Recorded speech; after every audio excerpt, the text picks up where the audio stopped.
Okay, I think it says I'm going live. I'm believing I'm going live. And so it looks like we're going to get its whirl. I know there's a delay. Okay, there we go. Hey everyone. Welcome to Your Vote Matters with Omega, where I help everyday people demystify politics so that you can vote with confidence and build a better America for us all. Today, we are going to talk about Mr. Kanye West, Mr. Hot Mess, bless his heart, himself. He made an announcement over the weekend about running for president.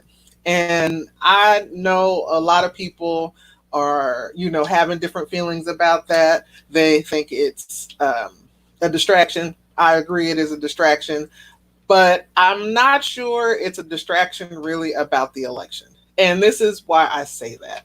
One, I'm calling BS on Kanye's announcement. Why am I saying that? Couple things. First thing, the first thing a person has to do when they run for president is they have to qualify to be on the ballot. There's only a couple of ways that can happen.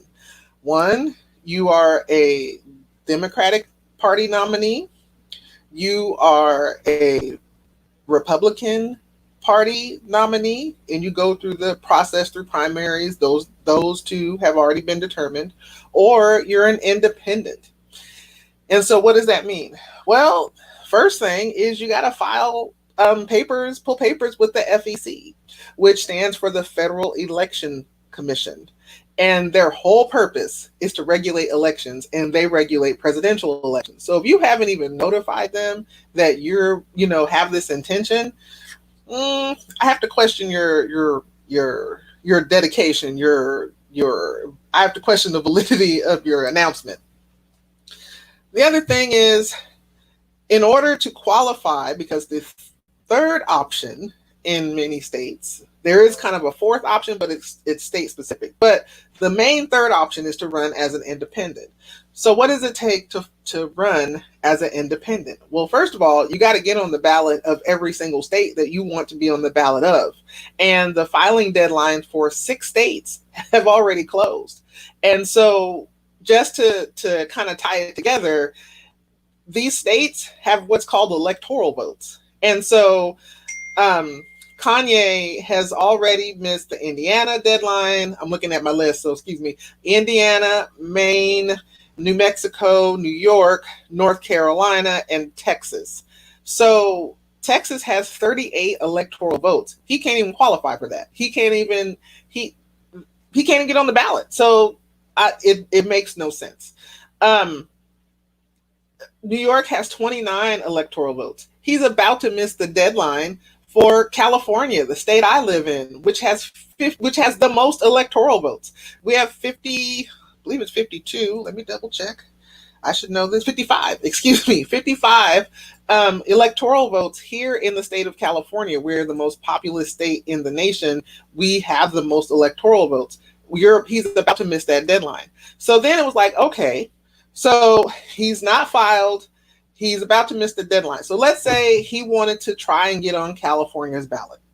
California has, according to the Secretary of State, has the following requirement to be on the ballot as an independent voter. First, you got to pay a fee. The fee is nominal, but what is expensive is getting the signatures that you need to be put on the ballot as an independent in the state of California running for the office of President of the United States. You need 1% of registered voters, which amounts to 196,964 signatures to get your name on the ballot. I have ran signature gathering campaigns. I have worked on signature gathering campaigns. It is not easy to get signatures. Now, yes, 196 is not anywhere near what it would qualify to get a ballot measure on the ballot. That's a whole other thing in the state of California we can talk about later. But 196,000, almost 197,000, you might well say 197,000 signatures is nothing to sneeze at. So that's that. And why would he even get on the ballot here? He's not going to take votes for Joe Biden. This is a state that went for Bernie Sanders over, like seriously. So I mean, so that's, and people who voted for Bernie Sanders or, Elizabeth Warren or Joe Biden aren't going to switch votes to Joe Biden. They're just not. Then let's look at another state. Let's look at Michigan. So I checked out Michigan because Michigan is very much in play. It was a notoriously blue state, but it went for Trump in 2016. We will definitely talk about why there, all the different factors as to why that is. It's not cut and dry as the media tries to make it be sometimes, but it's still a state in play because it went red. And so, there is a real effort to make sure it goes back blue. Michigan requires 30,000 signatures. Their deadlines are like, some of their deadlines are next month. No. Pennsylvania, I went so far to pick out a true swing state, Pennsylvania, 5,000 signatures. Now, mind you, 5,000 signatures in Pennsylvania for a rapper in the time of Trump, when people are really fed up with not having someone who understands, policy and how to be a statesman running the country. I just don't see it happening. Now, do I think it's a distraction? Yes, I think it's a distraction, though, from the bigger point. If people are in the news talking about Kanye, they're not talking about COVID-19. They're not talking about how the vote has been in the process of being rigged for years, for decades, and really there's this resurgence of trying to rig elections through voter suppression and things like that. So if you're talking about Kanye, then you're not talking about those issues. And so what I'm saying is it's a distraction, but it's not a distraction from the election.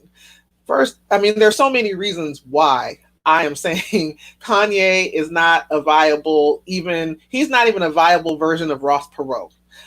He's not going to take votes. First of all, people, and this is very broad, and I realize I'm generalizing a little bit, but just understanding the makeup of the electorate and understanding the makeup of what a high propensity voter is. And what a high propensity voter is someone who votes in every election. Those tend to be, and it's not they vote in the special elections. They vote in the midterm elections. They don't just vote in presidential elections. And the profile of a high propensity voter is older, homeowner, white. That is the unfortunate reality. And if when you think about it, it kind of makes sense because suppression has happened with communities of color. Suppression has happened in so many ways that people feel disenfranchised from the vote. And so what that suppression has done has changed the profile of voter, which is really who politicians talk to. They're talking to people who vote because they want to be reelected. So I say all that to say, don't be distracted. We have to be focused on changing systemic racism. We have to be focused on attacking this social injustice, this ill that America has from all different points of view and all different facets, from the political, community, social, we just have to dismantle these structures. And being distracted by red herrings, and I'm being nice to red herrings by calling Kanye's announcement anything remotely related to viable. As that's what it is. The bottom line is propensity voters are not going to vote for Kanye West. They don't identify with him. They're just not. And I wish that weren't true. If it were, Bernie Sanders might be the nominee for the Democratic Party because just unfortunately younger people don't vote at the same levels. Now, should that change? Absolutely. Will that change? I'm going to do everything in my power to encourage and empower people to vote. But in all that, don't get distracted. Stay focused on the issues. Ask your Congress people why they're not funding the states in COVID response. Ask your Congress people and the president why he's not coordinating, why the federal government is not doing their job in coordinating. Ask our more conservative brothers and sisters who still have trouble with saying Black Lives Matter, why that's such a problem for them. Do not get distracted from the real issues, real policy issues, and most importantly, vote. Voting will change things. Does it change everything? Is it the panacea? No. But I am telling you, if you truly believe that politicians don't care about anything else but being reelected, then you have to put that in jeopardy for them so that they can listen to you. You have to disrupt their comfort by voting and making them uncomfortable and realizing that if they want to keep their job, that they have to listen to you because you are a regular, routine, frequent voter. I'm a frequent voter. I can get the attention of my elected officials, but I'm one person. Yes, there are communities of people like me, but we need collectively to vote. So, um, I'm just really passionate about this because I have seen on Twitter and different feeds people nervous, and I'm saying don't be nervous. Kanye isn't. First of all, Kanye wasn't serious. He's trying to drop a damn album. Let's just call that what it is. It's a distraction. He's trying to call it. He's trying to drop an album, so he's gonna get paid. Fine, whatever. But the real distraction is people are talking about this, and not, if they're talking about this, they're not talking about COVID. They're not talking about policies of disproportionate that have disproportionate impacts to communities of color, in particular black communities. Excuse me. So I just really want to ask us to stay focused. I want us to get educated on the issues. I want us to feel empowered, and I want us to engage in our communities. So I hope that you found this valuable. I'd love to know what you think. I'd love to know what other questions you have. Um, I promise you, I will keep it real. And, um, and yeah, signing off.